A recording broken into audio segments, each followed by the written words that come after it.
The man is strapped to a chair. No blood. No wounds. No screams. Just a single drop of cold water falling toward his forehead. Here's the terrifying part.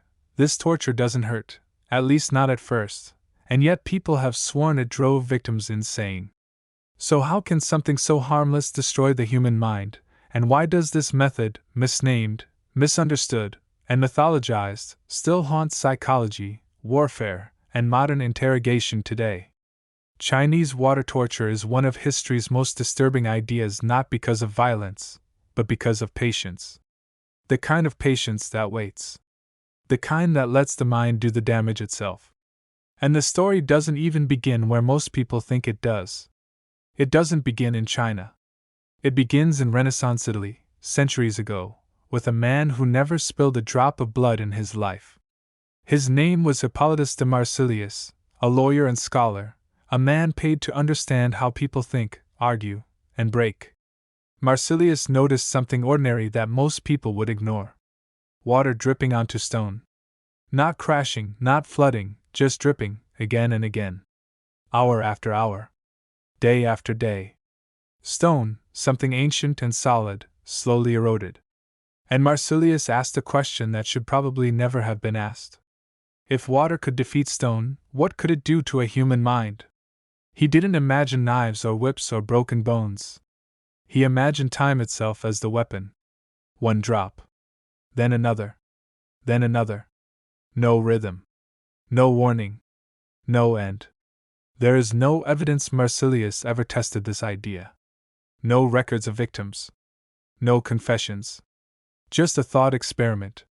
And sometimes, the most dangerous tortures begin as ideas that refuse to die. Because once the idea exists, someone else will eventually try it. Imagine what the victim experiences. You are restrained. Your arms cannot move. Your legs cannot kick. A blindfold cuts off your vision.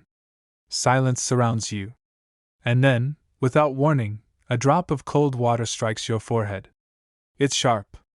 Startling. Impossible to ignore. You wait for the next one. 5 seconds pass. 10. Maybe more. Then another drop. Your body flinches again. Your mind begins to count, searching desperately for a pattern, but there isn't one. Sometimes the drops come quickly. Sometimes they wait. And slowly, something changes. The pain doesn't increase. The anticipation does. This is what makes the method so different. It doesn't overwhelm the senses. It starves them. The human brain is built to predict what happens next. When it can't, anxiety floods in. Fear grows not from what is happening, but from not knowing when it will happen again. The victim doesn't realize it yet, but the water isn't the real weapon. Uncertainty is. Despite the name, there is no solid historical evidence that this method originated in China at all. No ancient records. No dynastic prisons. No imperial manuals of punishment.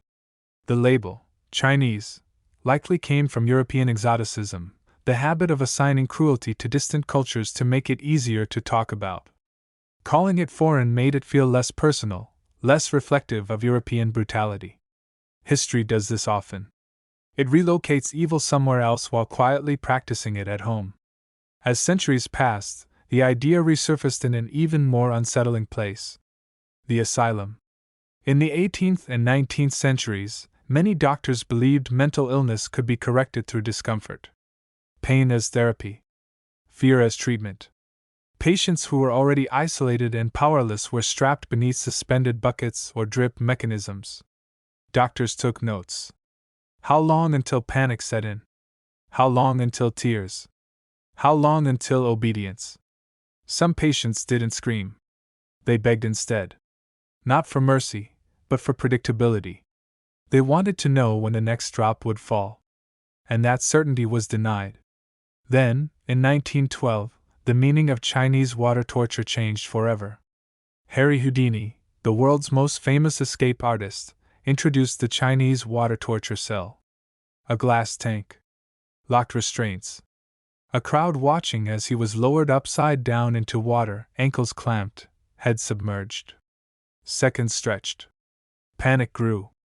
And just before the audience believed he might die, Houdini escaped. The crowd erupted. The phrase burned itself into popular memory. But something important was lost. Houdini's act was about spectacle. The original legend was about time, confusion, and mental collapse. Entertainment replaced understanding. While the legend faded into myth, something far darker rose in its place. Water torture evolved. And this time, it left bodies behind. Waterboarding emerged as a weapon of war. Victims were restrained. Cloths were placed over their faces. Water flooded their airways, triggering the unmistakable sensation of drowning. Again and again. The method appeared during the early 20th century, resurfaced in Vietnam, and later reemerged during the War on Terror in places like Guantanamo Bay and Abu Ghraib. Governments debated definitions. Victims described the same reality. It felt like death. Compared to waterboarding, Chinese water torture seemed almost harmless. But that assumption may be dangerously wrong. Because while waterboarding attacks the body, Chinese water torture targets something more fragile: the mind. For centuries, the question lingered. Was Chinese water torture real, or just a myth exaggerated by fear? Then science stepped in. On the television show Mythbusters, Adam Savage volunteered to test it. He was restrained, blindfolded, and isolated. Water dripped onto his forehead. At first, he laughed. Minutes passed. The laughter stopped. When the timing of the drops became unpredictable, his body tensed. His breathing changed. His thoughts scattered. He wanted out. Not because of pain, but because his brain could no longer cope. Researchers observing similar experiments made a chilling claim. With enough time and enough randomness, the human mind can fracture. Not in days. In hours. One researcher suggested that under the right conditions, a psychotic break could be induced within 20 hours. No bruises. No scars. Just silence. Chinese water torture reveals something deeply unsettling about human psychology. The brain is a prediction machine. It survives by anticipating what comes next. When prediction fails, stress rises. When stress has nowhere to go, it turns inward.